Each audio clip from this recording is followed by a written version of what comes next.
بانی جامعہ کے افکار اور ہماری ذمہ داری کے اہم موضوع پر بانی مرحوم کے سفر و حضر کے رفیق بزرگوں کے منظور نظر آج کے اجلاس کے صدر محترم اور جامعہ ہادہ کے محتمیم حضرت مولانا محمد عارف صاحب جراولہ دامت برکاتہم سے درخواست کرتے ہیں وہ اپنے جذبات کا اظہار فرما کر دعا پر مجلس کا اختتام فرمائیں۔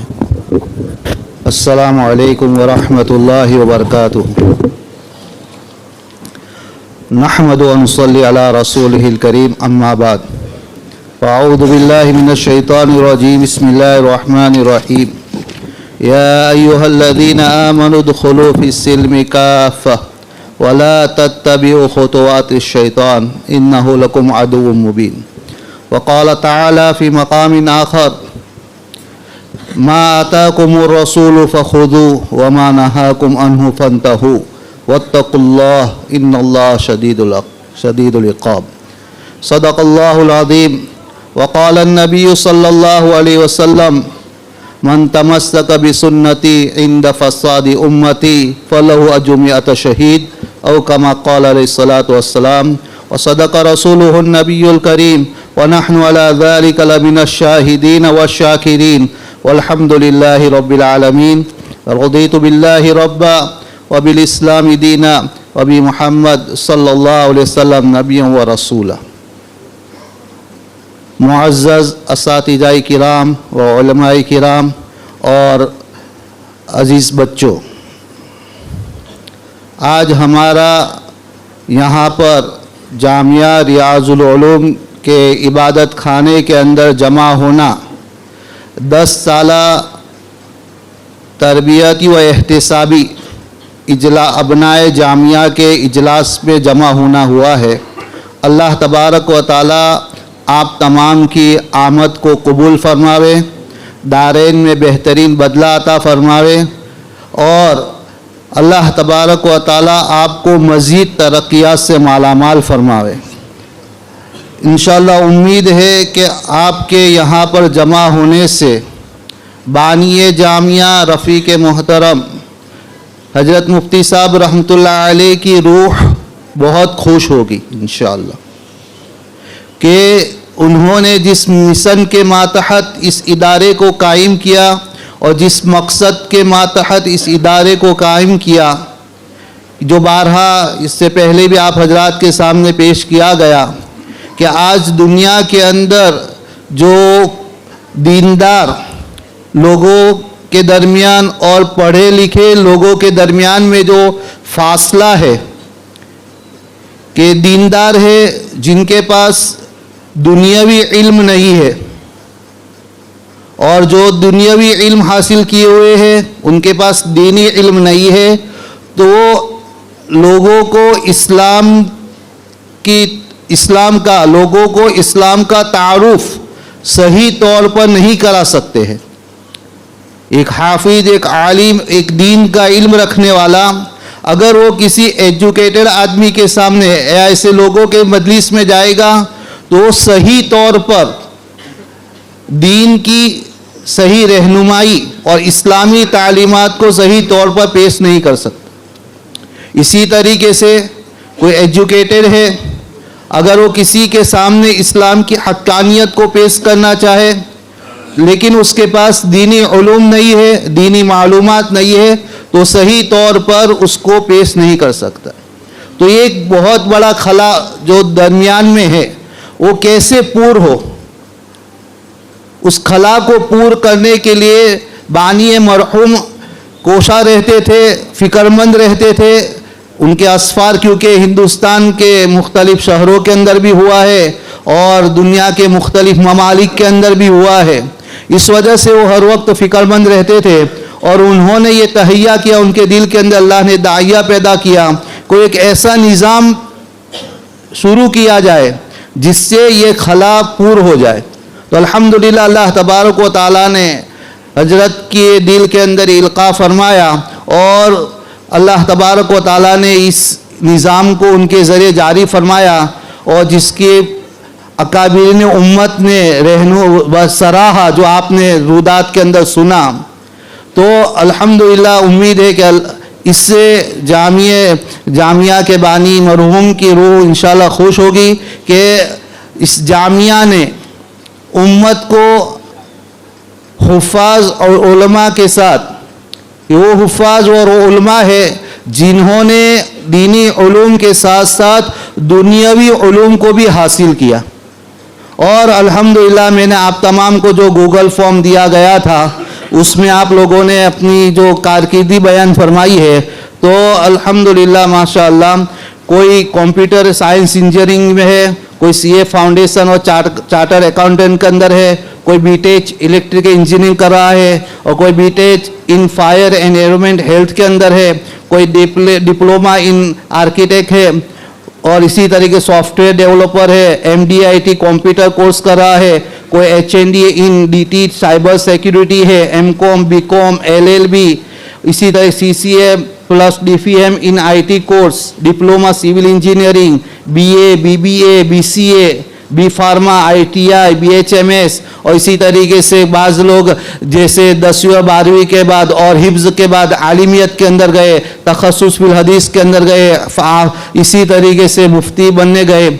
تو یہ الحمدللہ بہت خوشی کی بات ہے، لیکن ضرورت اس بات کی ہے کہ ہمیں جو بانی مرحوم نے یہ جو ادارہ قائم کیا جس مقصد کے لیے، ہمیں اس دینی علوم جب ہم دنیا کا علم حاصل کرنے گئے ہیں تو ہمیں ان پلیٹ فارم کے اوپر ہمیں اسلام کا تعارف کرانا ہے، اسلام کا لوگوں کو تعارف کرانا ہے، اسلامی تعلیمات ان لوگوں کے سامنے پیش کرنی ہے تاکہ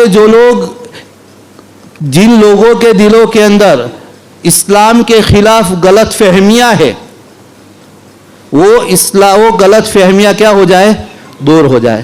تو یہ مقصد اصل مقصد ہے. تو ہمیں آپ سے گزارش ہے تمام فضلاء سے کہ آپ کو اس دنیاوی پلیٹ فارم کے اندر رہ کر اسلامی تعلیمات کو لوگوں تک پہنچانا ہے، اور لوگوں کے درمیان کے اندر جو اسلام کے خلاف، شریعت کے خلاف جو غلط باتیں لوگوں کے دلوں کے اندر ہے، ذہنوں کے اندر ہے، ہمیں اس کو دور کرنے کی فکر کرنی.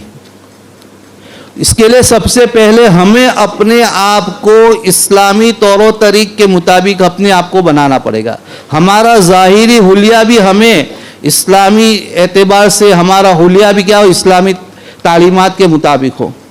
باش ہماری سنت کے مطابق داڑھی ہو، ہمارا لباس اسلامی لباس ہو، یہ ہمارا یونیفارم ہے، یہ ہماری پہچان ہے. ایک حافظ اور ایک عالم کی، ایک دیندار کی پہچان ہے داڑھی، ٹوپی، کرتا پائجامہ. ہمیں اس سے شرم محسوس کرنے کی ضرورت نہیں ہے. اس میں اللہ تبارک و تعالیٰ نے عزت کو چھپا کے رکھا ہے. ہمیں ہر میدان کے اندر اس لباس کے اندر جانا ہے. اس لباس کے ساتھ جائیں گے تو ہمیں احساس پیدا ہوگا. ہمارے اندر جو دولت ہے علم کی، حفظ کی، اور بتائے کہ کتاب و حدیث کی، وہ ہمیں بتائے کہ احساس ہمارے اندر پیدا ہوگا. اس کے لیے ہمیں شرمانے کی ضرورت نہیں ہے کہ میں فلاں کالج کے اندر جا رہا ہوں، فلاں یونیورسٹی کے اندر جا رہا ہوں، فلاں آئی ٹی آئی کے اندر جا رہا ہوں. تو ہمیں لباس کو چینج کرنے کی ضرورت نہیں ہے، تبدیل کرنے کی ضرورت نہیں ہے. ہمیں اپنے اسی لباس کے اندر ہمیں اپنے اسلامی نمائندگی کو ظاہر کرنا ہے. اسلامی تعلیمات اس سے لوگوں کے سامنے آئے گی.